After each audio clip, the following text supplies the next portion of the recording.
بسم اللہ الرحمن الرحیم، السلام علیکم ورحمۃ اللہ وبرکاتہ۔ آج ہم اس موضوع پر بات کریں گے کہ طب الہی کا علاج سب سے بہترین علاج کیوں ہے، تو ہم اسے تمام طب کے اوپر فوقیت دیتے ہیں۔ سب سے پہلی چیز تو یہ ہے کہ یہ اللہ تعالیٰ کی طب ہے۔ یہ وہ طب ہے جو قدرتی طور پہ اللہ تعالیٰ نے انسان کی فطرت میں رکھی ہے۔ یہ وہ طب ہے جو مصنوعی طور پر علاج نہیں کرتی، بلکہ جسم کے اندر جو اللہ تعالیٰ نے یا قدرتی شفا کا جو سسٹم رکھا ہے اس کے مطابق علاج کرتی ہے۔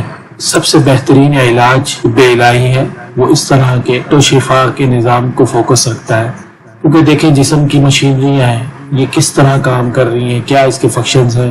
انسان نے اب تک جتنی کھوج لگائی ہے وہ ابھی تک تحقیق جو ہے جاری ہے اور یہ نامکمل ہے، کیونکہ اللہ تعالیٰ کے اسرار اور اللہ تعالیٰ کا نظام اور سسٹم ہر کوئی مکمل طور پر سمجھنے سے قاصر ہے، نہیں سمجھ سکتا۔ اس لیے ہمیں انسانوں کے جسم کو مصنوعی طور پر کنٹرول کرنے کے بجائے اس طرح علاج کرنا چاہیے جس طرح جو ہے ان کی جسم کی مشینریاں بالکل ٹھیک کام کرنے لگ جائیں۔ اور جب انسان کی جسم کی مشینریاں ٹھیک کام کریں گے، وجود سے صحیح ہارمونز نکلیں گے، وٹامن پورے ہوں گے، جسم میں منرلز پورے ہوں گے، خود بخود جو ہے جسم صحت کی طرف بڑھے گا اور جو بیماریاں ہیں وہ خود بخود ختم ہوتی جائیں گی۔ لیکن اس کے برعکس اگر ہم ایک بیماری کا مصنوعی طور پر علاج کرتے ہیں، بلڈ پریشر لے لیں یا شوگر لے لیں، تو اس سے کیا ہوگا، بیماری وقتی طور پر ہم کنٹرول کر لیں گے، خون کے اندر ہم شوگر کو تھوڑا سا کنٹرول کر لیں گے، لیکن شوگر کو مکمل طور پر ختم نہیں کر پائیں گے۔ اسی طرح بلڈ پریشر ہے، ہم رگوں کو مشاہدہ تو کر سکتے ہیں،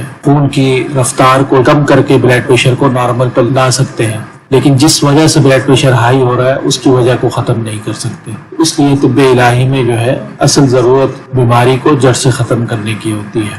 بس ہر بیماری کا علاج طب الہی کے اصولوں کے مطابق کرنا چاہیے، چاہے آپ مت سے علاج کروا رہے ہیں یا ہومیوپیتھک سے یا ایلوپیتھک سے یا چینی طب سے یا کسی اور طب سے، جو ہے ضرورت یہ ہے کہ بیماری کے ظاہری علامات کو ختم کرنے پر اپنی توجہ مرکوز نہ کریں، بلکہ ہم بیماری کے اسباب اور ان کی جڑوں کو ختم کریں۔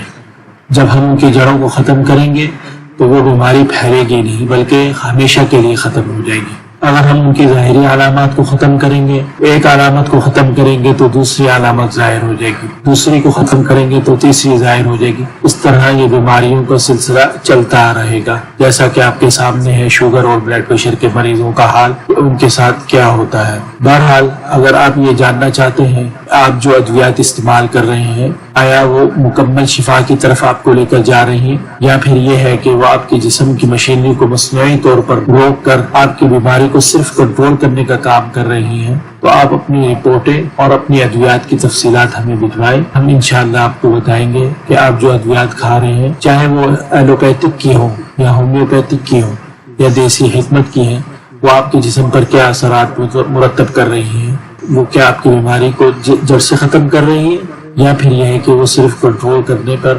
انحصار کر رہی ہیں۔ آپ نیچے دیے گئے ہماری ویب سائٹ کے لنک کے ذریعے سے یا واٹس ایپ پر موجود ہماری ہیلپ لائن کے ذریعے سے اپنی ادویات کی تفصیلات ہمیں بھجوا سکتے ہیں۔ اپنی ادویات کی تفصیلات، ان کے فنکشنز، ان کے سائیڈ ایفیکٹس اور جسم پر رونما ہونے والے اثرات کے بارے میں جان سکتے ہیں۔ اللہ تعالی ہم سب کو صحت پہ تندرستی سے نوازے اور ہمیں ہمیشہ طب الہی کے اصولوں کے مطابق زندگی بسر کرنے کی توفیق عطا فرمائے۔ آمین۔ السلام علیکم ورحمۃ اللہ وبرکاتہ۔